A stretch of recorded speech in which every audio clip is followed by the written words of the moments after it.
Hello, welcome to another Resort Trades Learning Center event. Today's topic is unlocking leadership potential, the surprising benefits of empathy. And we have an expert with us, Wendy Williams, PhD, I might add. And Wendy's developed an empathic system that emphasizes practical techniques that improve the everyday life of her listeners. And this aspect has resulted in longer lasting and more effective outcomes than traditional EQ programs. So Wendy's received glowing reviews. I myself have given her one.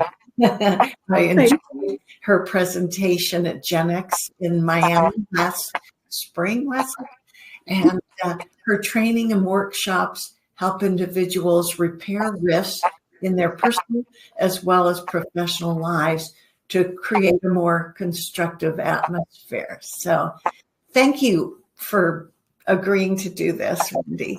Thank you, Sharon, for having me. I'm delighted to be here.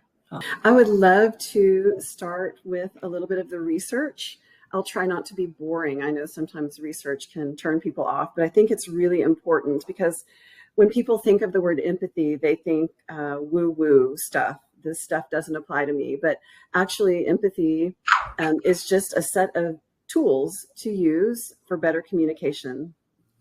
And when these tools are used in the workplace becomes stronger in many ways. So this first slide is a summary of a lot of research from 2020. And this is the state of the workplace as a result of the pandemic, as a result of generational divides in the workplace. Sometimes Gen Z and Gen X are clashing a little bit. Some fear of AI is fueling this. So as a result of the upheaval of the pandemic, this has been the outcome for a lot of organizations. The good news is that these organizations that are listed at the bottom, these are some of the organizations that have produced solid research to find that empathy in the workplace turns it around. So empathy in the workplace, or just empathic communication, results in better retention, higher motivation, better engagement, greater job satisfaction, more efficiency. Top performing people will come to organizations that are empathetic. I teach Gen Z as a professor, and my students, they're top performing students. I'm teaching in the Honors College where I work, and they want to be in a place where they feel a sense of belonging, they feel a part of a team, and they feel like they have purpose, and their purpose matches the organization's purpose. So what I'm learning through my research and from communicating with my students is the organizations that want the top performers, the top talent, they need to have an empathic work environment.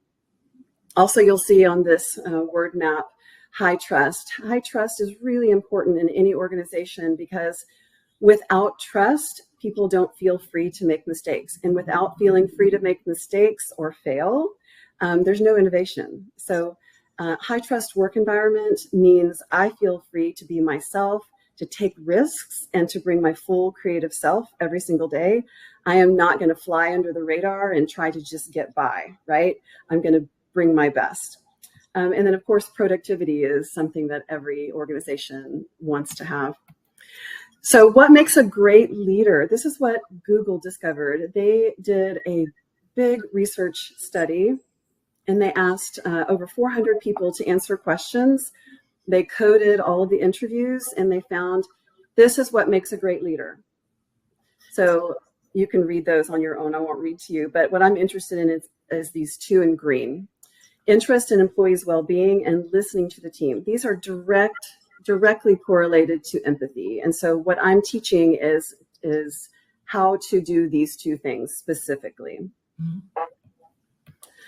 So why should we care? Well, only 24% of employees feel strongly that their organization cares about their well-being, and that's not a good number. With those numbers, we get high turnover. 67% of people with highly empathic leadership report often or always being engaged. So here are just some stats that show why we should care about our work environment. And this is about the bottom line. What do people want more in a business than more profits? And this is what we're finding. The top 10 most empathic companies generate 50% more than those ranking at the bottom. And that's according to Harvard Business Review's Global Empathy Index. Mm-hmm. The good news is empathy is a learnable skill. And I know that some people resist the word empathy, and sometimes I have to dispel it. Sometimes I have to explain these are tangible skills. This is not a soft skill. It is a success skill. So this is basically a summary of my training. We talk about what empathy is and why it matters in the workplace. It also matters at home. And so what I'm finding is that when people take these tools and they apply them in the workplace and at home, their relationships improve in both of these places. So better relationships at home is an unintended outcome that I'm really happy to be hearing my participants talking about. The next step is self-awareness. First, we have to understand our mindsets, and we have to dig deep to understand our mindsets.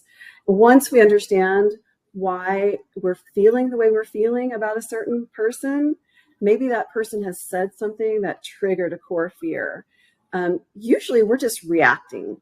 But if we understand our mindset, then we can be aware, oh, okay, this person said this thing, it's making me feel this way for a reason, and I understand what that reason is. So with that information, I can shift my mindset outward. And in my training, I give some tools to show how to do that.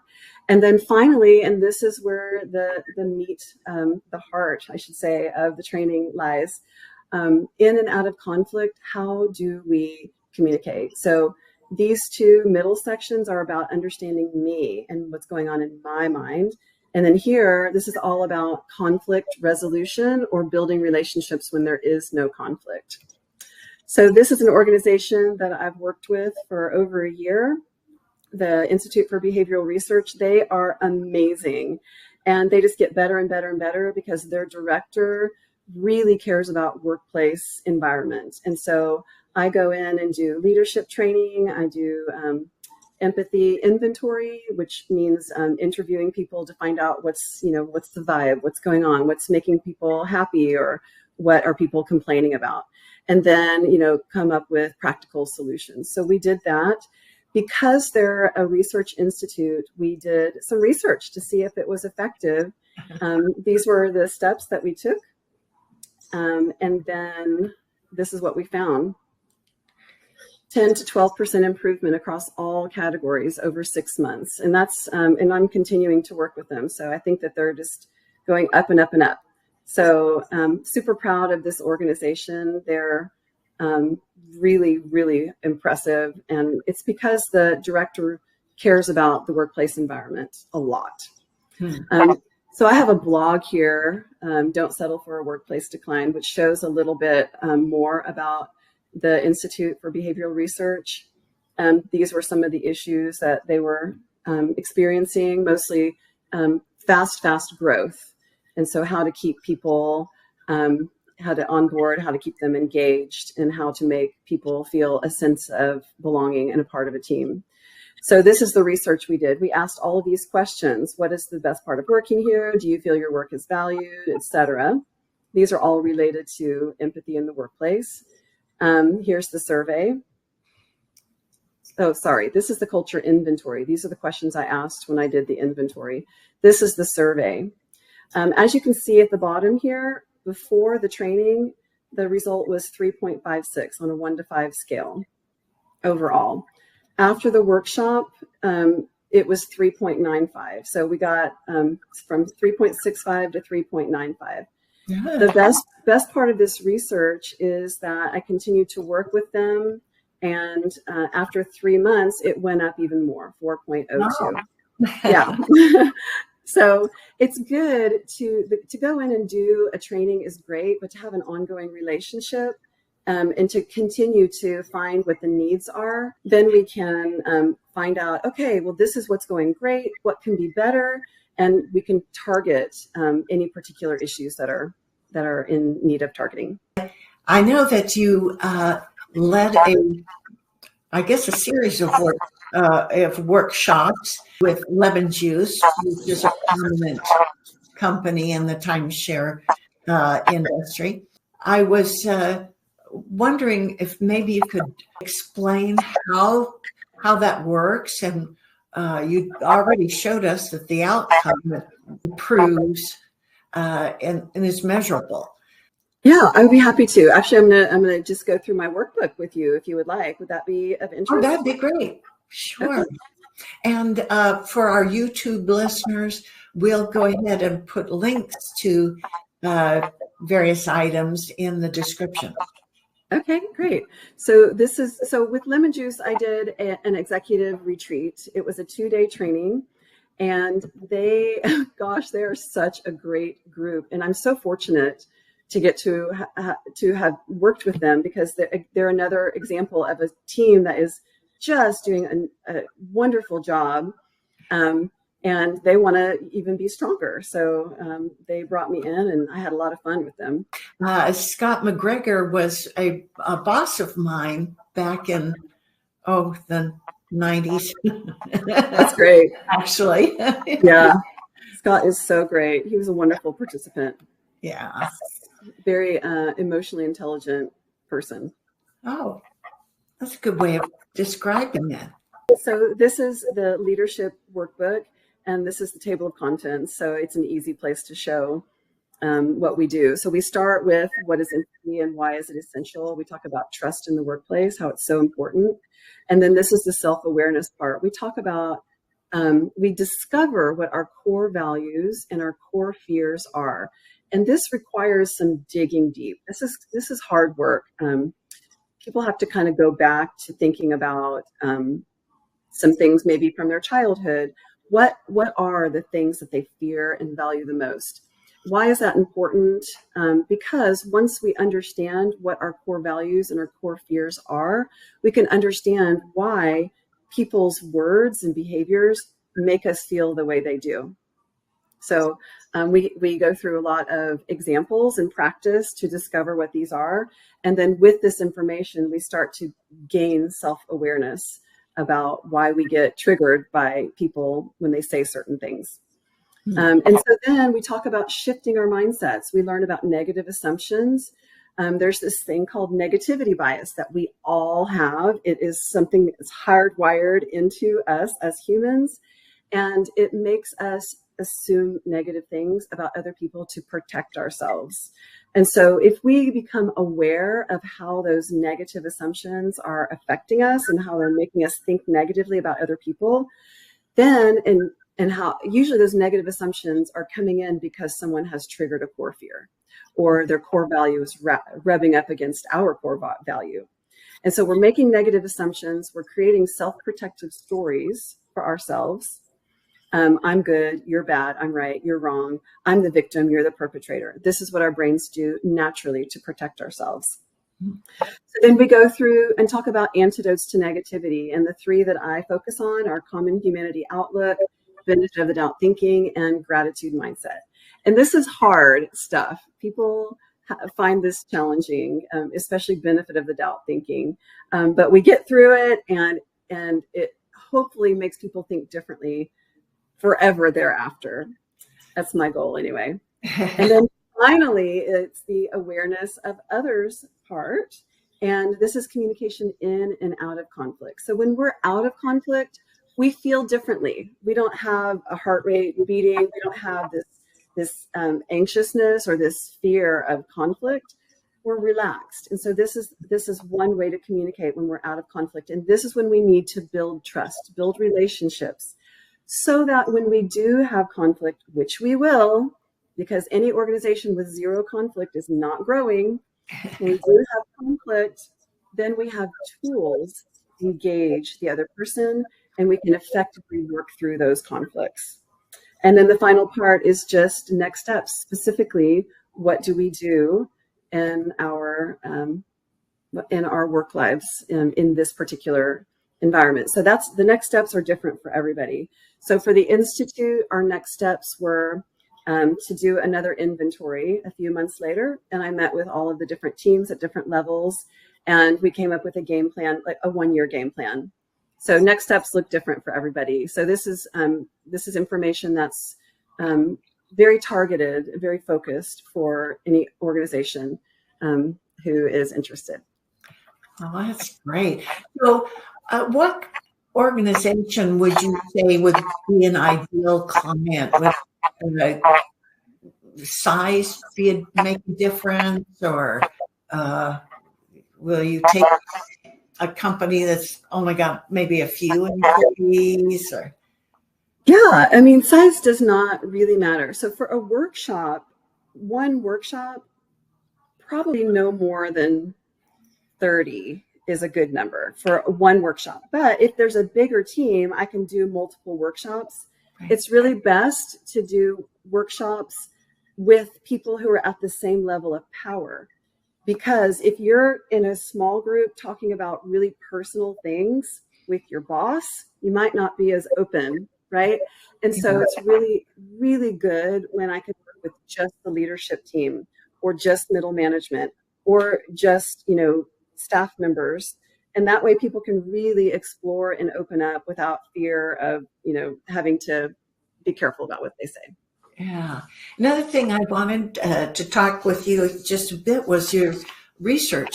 You have listed here the Project Oxygen from Google, Project Aristotle, other studies, Ernst and Young, and some others. I was very impressive. You've done a lot of work.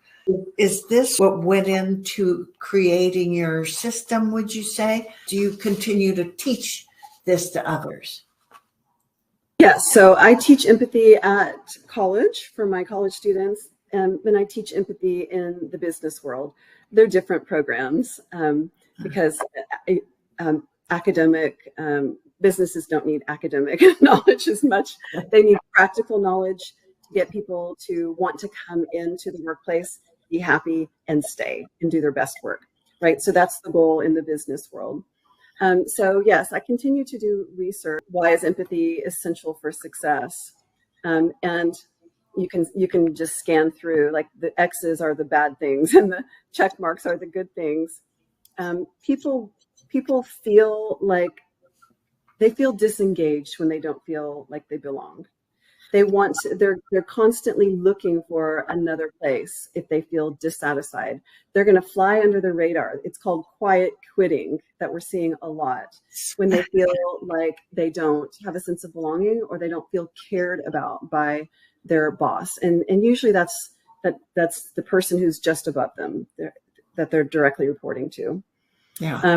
The good news is, as you can see from all of this research, that empathetic leadership leads to job satisfaction, decreased turnover, loyalty, better leadership, positive change, trust, productivity. So basically all the things that we talked about before.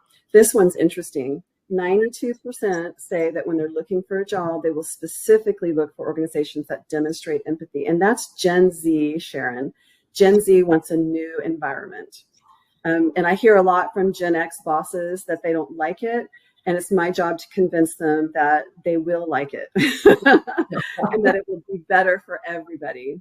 Right. They can create an environment that makes people feel a sense of belonging. And here's just a little bit more of the research that we've covered. So that's wonderful. Well, we'll attach that in the description if we have your permission. Sure.